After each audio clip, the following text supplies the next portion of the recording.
So what's up wrestle fans, welcome to wrestle X bulletin. तो guys welcome है आपका wrestling updates के एक और नए वीडियो में। रोज की तरह बिना टाइम वेस्ट किए बढ़ते हैं अपनी पहली अपडेट की तरफ।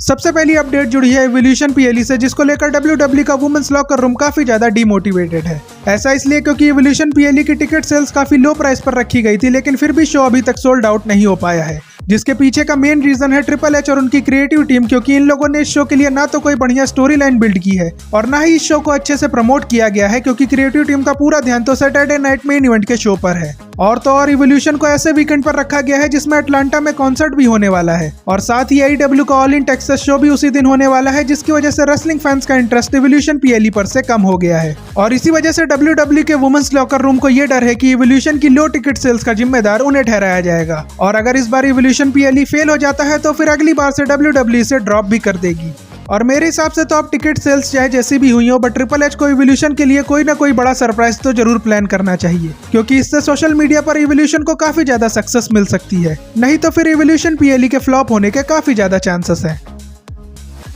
नेक्स्ट अपडेट जुड़ी है निक्की बेला के इवोल्यूशन स्टेटस से, जिसके बारे में हम लोग ये जानते हैं कि अगर लिव मॉर्गन इंजर्ड ना हुई होती तो निक्की बेला और लिव मॉर्गन का मैच इवोल्यूशन में देखने को मिलता, बट लिव की इंजरी की वजह से निक्की बेला के ओरिजिनल इवोल्यूशन प्लान्स को WWE ने ड्रॉप कर दिया है। लेकिन फिर भी अच्छी बात यह है कि निक्की बेला इवोल्यूशन पीएलई में होने वाली हैं और अब की बार रॉ पर अगर WWE उनका कोई सिंगल्स मैच सेट नहीं करती है तो फिर बहुत ज्यादा चांसेस है कि निक्की बेला इवोल्यूशन बैटल रॉयल में ही कम्पीट करेंगी।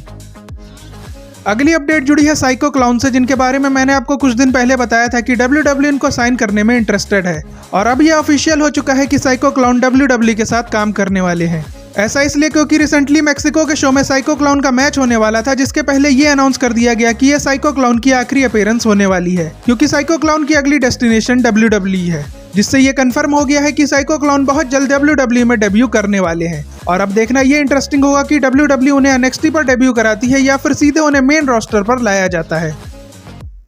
अगली अपडेट जुड़ी है सैटरडे नाइट मेन इवेंट के शो से, जिसकी 10,700 से ज्यादा टिकट्स बिक चुकी हैं और अब बस 1800 के आसपास ही टिकट बची हुई है, जिसका मतलब यह है कि Saturday night main event show अभी से ऑलमोस्ट सोल्ड आउट हो चुका है, जिसका पूरा श्रेय गोल्डबर्ग को जाता है, क्योंकि गोल्डबर्ग के फाइनल मैच को अनाउंस करते ही Saturday night main event show के आधे से ज्यादा टिकट बिक चुकी थी। इसके अलावा बात करें गोल्डबर्ग और गुंथर के मैच के अर्ली बैटिंग ऑड्स की, तो उसे आप स्क्रीन पर देख सकते हो, जिसमें गुंथर के इस मैच को जीतने के काफी ज्यादा चांसेस हैं, जो कि काफी ऑब्वियस सी बात है क्योंकि गोल्डबर्ग का ये आखिरी मैच है। बट हम लोग को ये नहीं भूलना चाहिए कि ट्रिपल एच एरा में अगर हरामी जॉन सीना और संस्कारी रैंडी ऑर्टन देखने को मिल सकता है तो गोल्डबर्ग भी अपने फाइनल मैच में गुंथर को डिथ्रोन कर सकते हैं। बाकी इसके अलावा सेथ रॉलिंस को भी इस मैच कार्ड में इंक्लूड किया गया है, जिसकी वजह से रोमन रेंस के रिटर्न की पॉसिबिलिटी ने भी फैंस को इस शो की तरफ अट्रैक्ट किया है।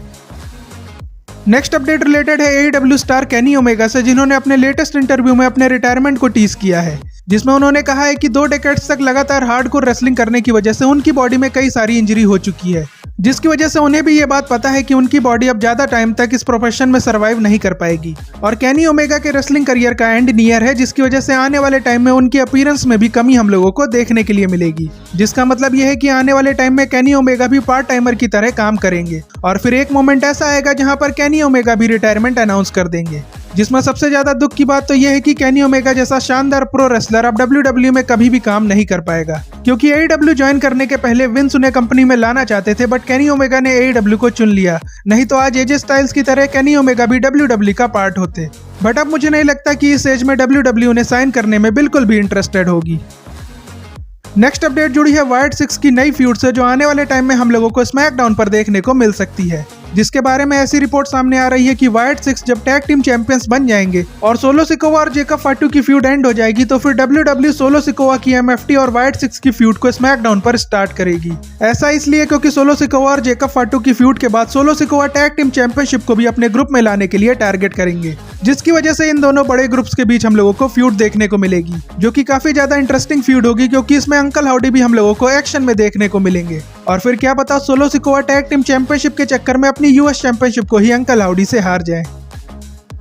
अगली अपडेट जुड़ी है समर स्लैम में होने वाले मेजर ट्रिपल थ्रेट मैच से, जिसके बारे में सबसे पहले तो ये अपडेट सामने आ रही है कि नाओमी इवोल्यूशन पीएलई में टिफनी और ट्रिश स्ट्रैटस के मैच में कैश इन करके वुमेन्स चैंपियनशिप को जीत लेंगी, जिसकी वजह से टिफनी और जेड कारगिल का समर स्लैम में जो मैच होने वाला था उसको निक ऑल्डिस ट्रिपल थ्रेट मैच बना देंगे, क्योंकि नाओमी के कैश इन से हारने के बाद टिफनी नाओमी के पीछे पड़ जाएंगी, जिससे नाओमी के लिए डबल खतरा हो जाएगा और फिर ना चाहते हुए भी नाओमी को समर स्लैम में टिफनी और जेड कारगिल दोनों से अपनी चैंपियनशिप को डिफेंड करना पड़ेगा।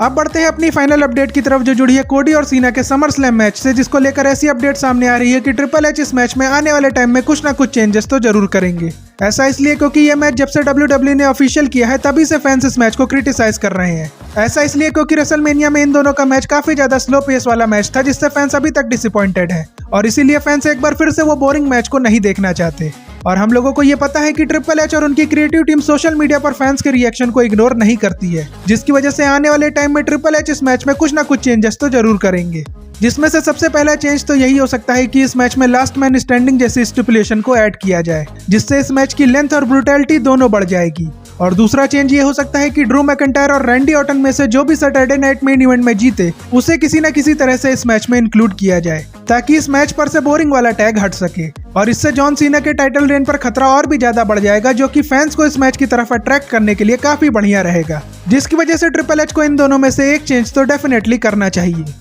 बाकी इसी के साथ आज की रेसलिंग अपडेट्स को यहीं पर एंड करते हैं, बट जाने से पहले आप चैनल को सब्सक्राइब जरूर कर लेना और वीडियो को लाइक शेयर करना मत भूलना। बाकी आपसे मिलते हैं नेक्स्ट वीडियो में, तब तक के लिए good bye and see you soon.